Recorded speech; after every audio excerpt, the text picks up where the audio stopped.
بسم اللہ الرحمن الرحیم۔ والدین کے ادب کے ثمرات چند واقعات کی روشنی میں۔ واقعہ نمبر 3۔ ایک نوجوان اپنے والدین کا بڑا ادب کرتا تھا اور ہر وقت ان کی خدمت میں مشغول رہتا تھا۔ جب والدین کافی عمر رسیدہ ہو گئے تو اس کے بھائیوں نے مشورہ کیا کہ کیوں نہ اپنی جائیداد کو والدین کی زندگی ہی میں تقسیم کر لیا جائے تاکہ بعد میں کوئی جھگڑا نہ کھڑا ہو۔ اس نوجوان نے کہا کہ آپ جائیداد کو آپس میں تقسیم کر لیں اور اس کے بدلے مجھے اپنے والدین کی خدمت کا کام سپرد کر دیں۔ دوسری بھائیوں نے برضا و رغبت یہ کام اس بھائی کے سپرد کر دیا۔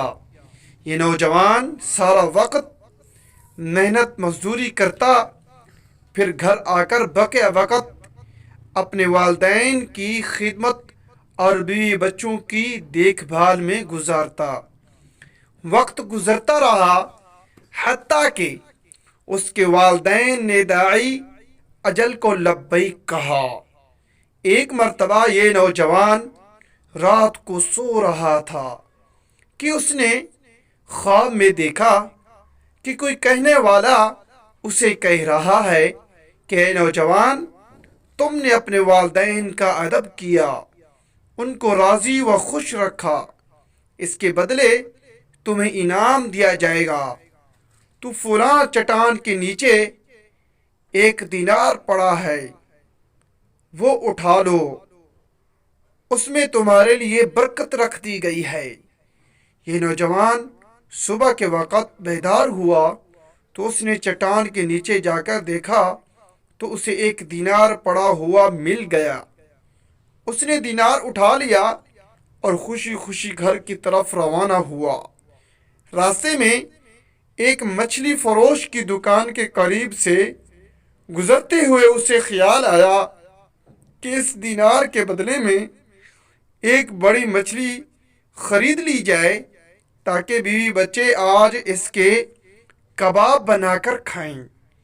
چنانچہ اس نے دینار کے بدلے ایک بڑی مچھلی خرید لی۔ جب گھر واپس آیا تو اس کی بیوی نے مچھلی کو پکانے کے لیے کاٹنا شروع کیا۔ پیٹ چاک کیا تو اس میں سے ایک بہت قیمتی ہیرا نکلا۔ نوجوان اس ہیرے کو دیکھ کر خوشی سے پھولا نہ سمایا۔ جب بازار جا کر اس ہیرے کو بیچا تو اتنی قیمت ملی کہ اس کی ساری زندگی کا خرچہ پورا ہو گیا۔ اگر یہ ہماری ویڈیو اچھی لگے اس کو لائک، چینل کو سبسکرائب، ساتھ ہی بیل آئیکن کے بٹن کو ضرور کلک کریں۔